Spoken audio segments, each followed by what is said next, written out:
10장과 그 11장에서 가장 많이 발견되는 단어가 어떤 단어일까요? 여기서 보시면은 목자와 먹인다 하는 단어가 모두 11번이 사용되고 있습니다.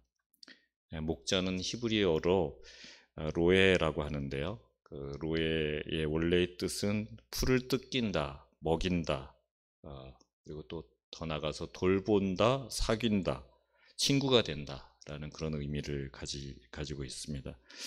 그런 의미를 가진 그 라라는 동사에서 나온 말이 그 로에죠.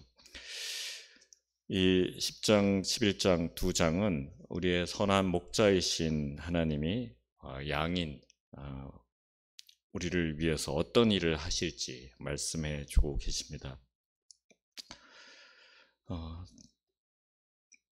먼저 하나님 선한 목자이신 하나님은 양들이 외치는 소리를 외면치 않으시는 분입니다. 1절을 보시면 봄비가 올 때에 여호와 곧 구름을 알게 하시는 여호와께 비를 구하라. 무리에게 소낙비를 내려서 밭에 채소를 각 사람에게 주시리라 라고 말씀하시죠. 무엇인가 필요할 때 그것을 듣고 해결해 줄 수 있는 분에게 구해야 할 것입니다. 그런데 이스라엘의 가장 큰 문제는 해결할 능력도 없는 우상에게 구하거나 자신의 힘을 의지하며 살았던 것입니다. 목자는 그 양떼의 필요를 채워주듯이 하나님께서는 이스라엘 백성들에게 봄비를 내리십니다. 봄비는 늦은 비라고도 하죠. 4월, 5월경에 내리는 그 보리 수확 이전의 그 비입니다.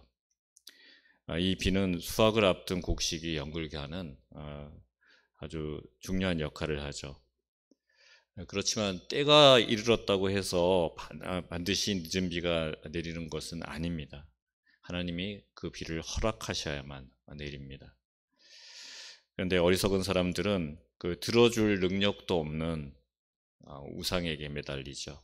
2절에 보시면 드라빔들은 허탄한 것을 말하며 복술자는 진실하지 않은 것을 보고 거짓 꿈을 말한즉 그 위로가 헛됨으로 백성들이 양같이 유리하며 목자가 없으므로 공고를 당하나니 라고 하고 있습니다. 드라빔은 작은 우상이죠. 가정에서 고대 시대에 섬기던 그런 신입니다. 그 드라빔에게 구하는 것은 헛되며 그 결과는 고통스러운 것입니다.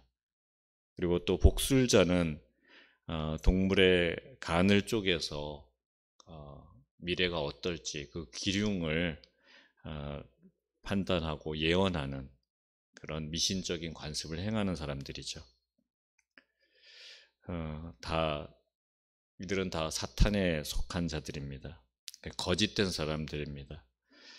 이들의 말은 믿을 수가 없는 것이죠. 근데 하나님 외에 다른 대안으로 이런 것들을 찾고 있다면 그것은 하나님께서 진노하실 일입니다. 우리는 우상을 깨트리고 만물을 다스리는 하나님만을 바라보아야 합니다.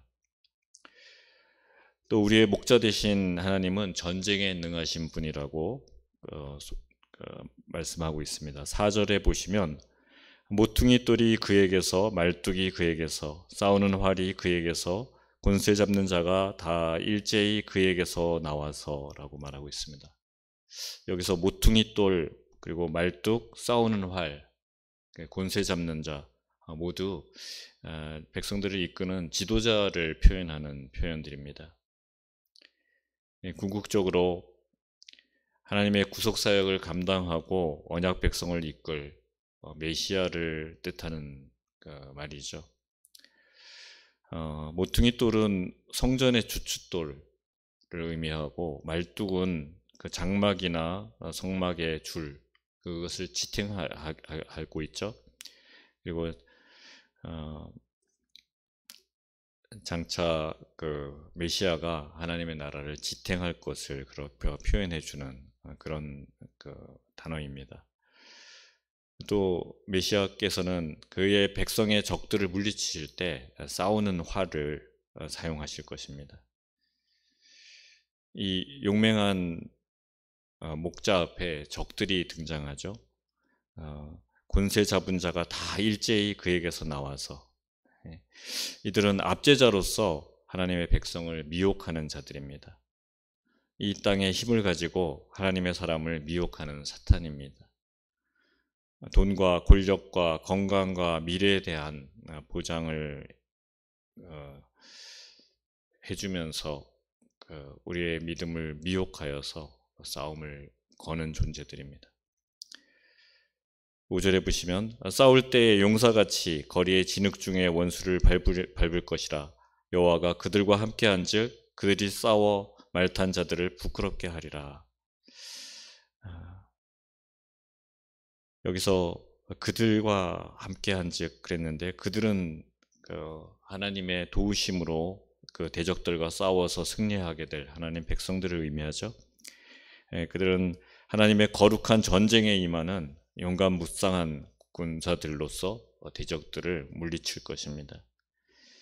하나님 백성들은 전쟁에서 용사처럼 막강한 힘을 가지고 대적인 그 원수들을 거리의 진흙 가운데 짓밟아 버릴 것이라고 말씀하고 있습니다. 그리고 이 전쟁은 홀로 하는 전쟁이 아니라 메시아가 함께 하시는 전쟁입니다. 늘 함께 하셔서 전쟁에서 싸워 이기게 하십니다. 하나님 우리로 하여금 싸워 이기는 영광을 얻게 하시는 분이십니다.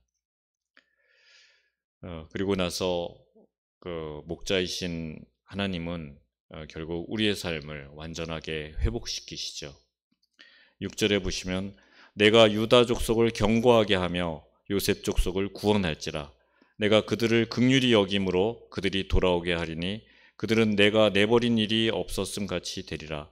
나는 그들의 하나님 여호와라. 내가 그들에게 들으리라.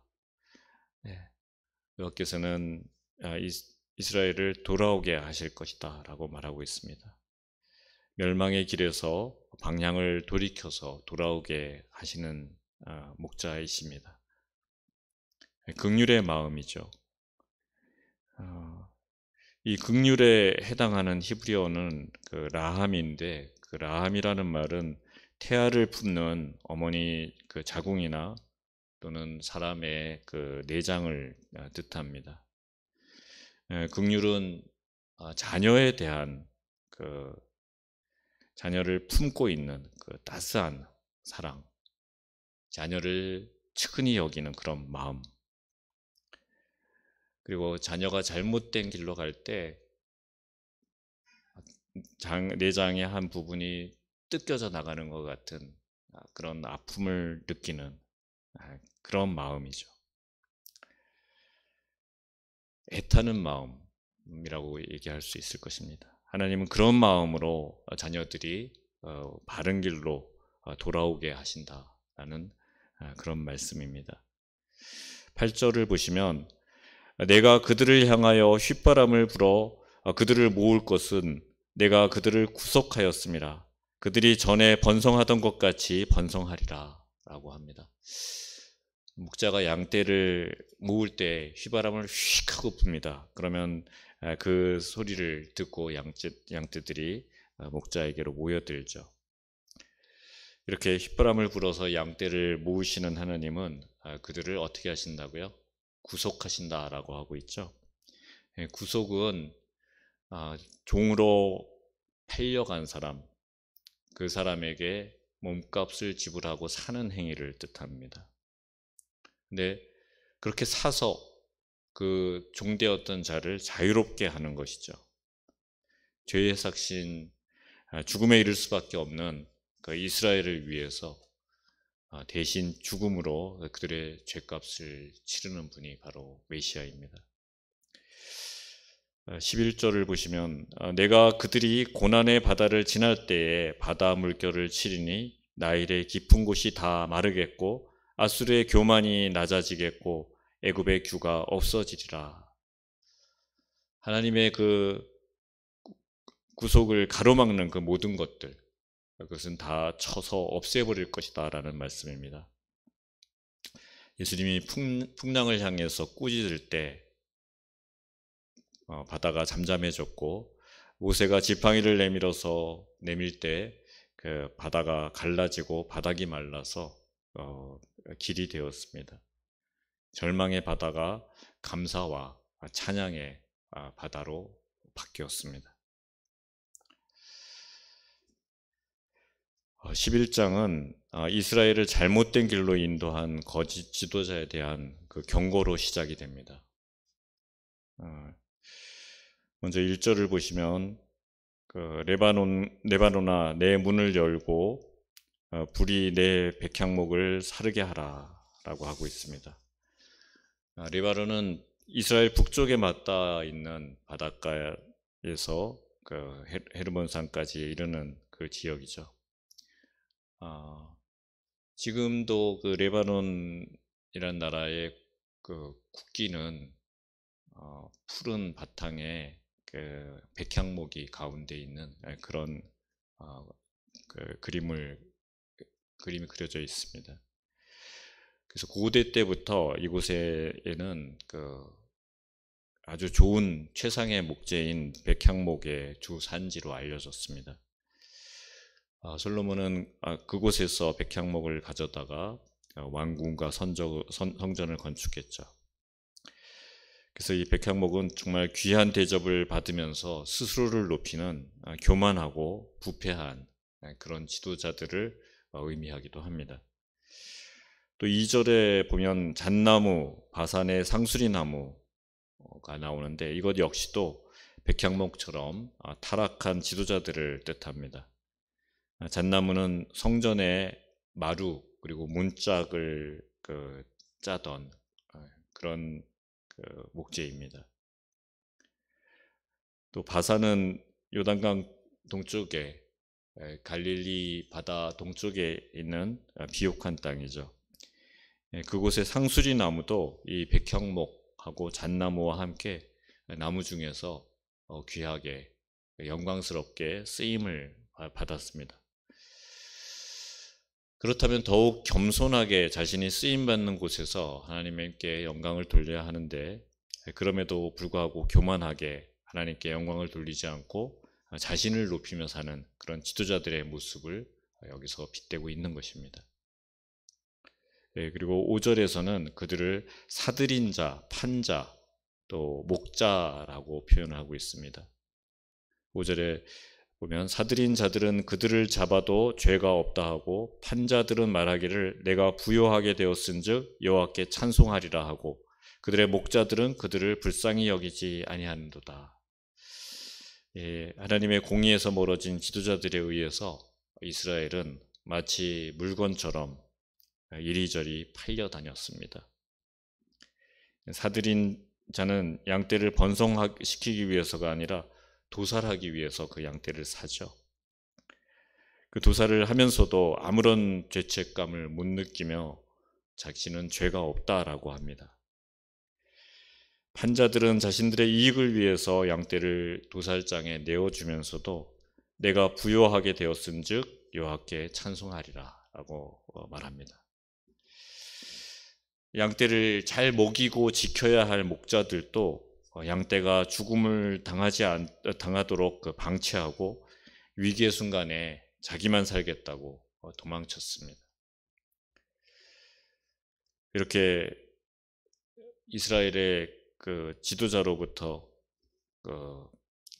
이스라엘 백성들에게까지 모두가 하나님 앞에서 잘못 살았던 것입니다.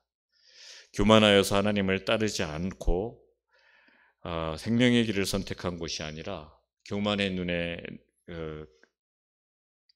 눈으로 죽음의 길을 선택한 것이죠. 이런 자들에게는 심판만이 기다리고 있을 뿐입니다.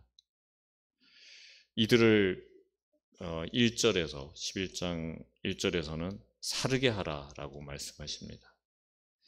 사르다라는 단어는 원래 꿀꺽 삼키다라는 뜻을 가지고 있어요. 꿀꺽 삼키면은 아무것도 남지 않죠. 그래서 완전히 불태워서 흔적조차도 남기지 말라라는 그런 의미입니다. 메시아를 거부한 이들이 맞게 될 결과입니다. 메시아 대신 그리스도를 거부하는 것은 곧 하나님을 거부하는 것입니다. 그래서 그 인생은 곧 멸망으로 이어지죠. 요한복음 3장 18절에서는 그를 믿는 자는 심판을 받지 아니하는 것이요 믿지 아니하는 자는 하나님의 독생자의 이름을 믿지 아니함으로 벌써 심판을 받은 것이니라 라고 말씀하고 있습니다. 교만은 주님의 자리에 자신을 세우는 것입니다. 어려운 것 없이 모든 게 자기 뜻대로 형통하게 이루어져 가고 있다면, 또 많은 이들이 따르는 지도자의 자리에 서 있다면 그럴수록 우리는 기뻐하기보다 하나님 앞에 두려움으로 서야 하는 것입니다. 그 심판에 그 자리에 제대로 서지 않았을 때, 그 자리에 세워주신 하나님의 뜻을 바르게 행하지 않았을 때 그 심판은 더 크게 다가오기 때문입니다. 그러게 우리는 늘 교만을 경계하고 하나님의 뜻에 겸손히 따르기에 힘써야 할 것입니다. 여러분, 선택은 우리 인생 가운데 계속되는 것입니다. 우리는 인생의 선택 가운데 메시아를 바라보고 그를 항상 선택하는 길을 가야 합니다. 세상을 향한 탐욕의 마음을 잘라 나가야 합니다. 탐욕에 눈이 멀면 올바른 것을 판단하지 못하고 죄를 짓는 중에도 죄책감을 느끼지 못하게 됩니다. 가장 비참한 상태가 되는 것이죠. 하나님 안에만 참 평안과 생명이 있다는 것을 잊지 마셔야 될 것입니다. 그래서 언제나 인생의 순간순간마다 오직 하나님만을 선택하시는 여러분들이 되시기를 바랍니다. 기도하겠습니다. 사랑의 하나님, 우리가